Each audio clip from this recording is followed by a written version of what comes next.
La Bible quotidien.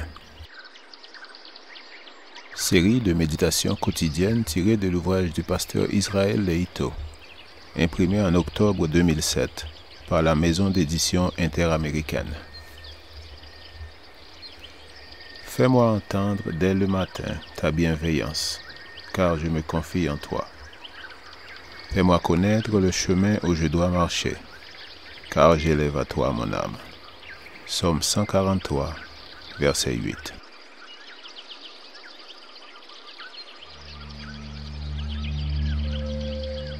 Aujourd'hui, le 3 avril, les dimensions du christianisme. Verset approprié, Actes chapitre 15, versets 19 et 20. C'est pourquoi je suis d'avis qu'on ne crée pas de difficultés à ceux des païens qui se convertissent à Dieu, mais qu'on leur écrive de s'abstenir des souillures des idoles, de l'impudicité, des animaux étouffés et du sang. On discute souvent de ce que signifie être chrétien. On entend dire par ceux qui ne partagent pas la foi adventiste que tout ce que l'on demande d'un chrétien est d'accepter le Christ, rien de plus. L'Église adventiste partage cette croyance. Le salut ne se trouve en aucun autre, et il n'y a aucun nom par lequel nous devions être sauvés. Accepter le Christ, oui. Et alors? Certains affirment que le salut n'est pas extérieur, mais intérieur. Il consiste en une relation solide avec le Seigneur. Vrai aussi, mais comment cette relation se manifeste-t-elle? D'autres allèguent que ce n'est pas une question de nourriture, boisson ou vêtements. Vrai aussi. Mais comment reconnaît-on un chrétien dans un monde où les valeurs se confondent? Cette question n'est pas nouvelle car elle conduisit au Concile de Jérusalem, où la conférence générale de cette époque a dû définir ce que signifiait être chrétien. Les apôtres et les anciens s'exprimaient clairement. Le christianisme se définit en 3 dimensions. Dimension religieuse. Le chrétien doit s'abstenir des souillures des idoles. Les idoles n'avaient pas le pouvoir de contaminer ou purifier, mais les païens le croyaient. L'opinion publique importait.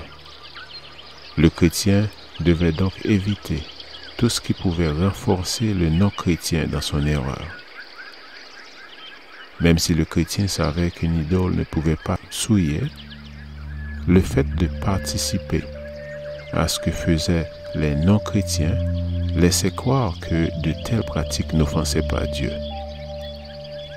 Il en est de même aujourd'hui. Le chrétien doit éviter tout ce qui le pousserait à pécher. Dimension des mœurs. L'inconduite.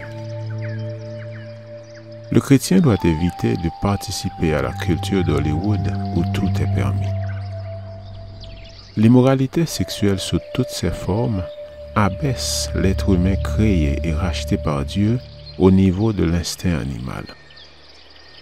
Cette atmosphère risque de renforcer le pécheur dans son péché et d'entraîner sa destruction. En menant une vie saine et libre de toutes influences, le chrétien affirme la pureté que le Seigneur attend de lui. Dimension de la santé. S'il est vrai que le salut n'est pas une question de manger et de boire, il est vrai également que le corps est le temple du Saint-Esprit. En menant une vie dirigée par des principes de tempérance, le chrétien témoigne sa foi en Jésus et de sa certitude que le Seigneur désire demeurer dans un organisme sain. Nous avons tous une responsabilité sociale et morale envers ceux qui nous entourent. Notre mode de vie les aide à mieux comprendre notre Sauveur. Dieu attend de nous que nous soyons des chrétiens à part entière, sans rechercher ni faire valoir des arguments pour éviter de suivre l'exemple de Jésus dans tous les aspects de notre existence. Amen. La lecture de la Bible pour aujourd'hui dans l'Ancien Testament, c'est dans 1 Samuel chapitre 3 verset 1 jusqu'au chapitre 4 verset 22. Et dans le Nouveau Testament, Actes chapitre 14 verset 1er jusqu'au chapitre 15 verset 41. Je vous souhaite de passer une excellente journée avec Jésus.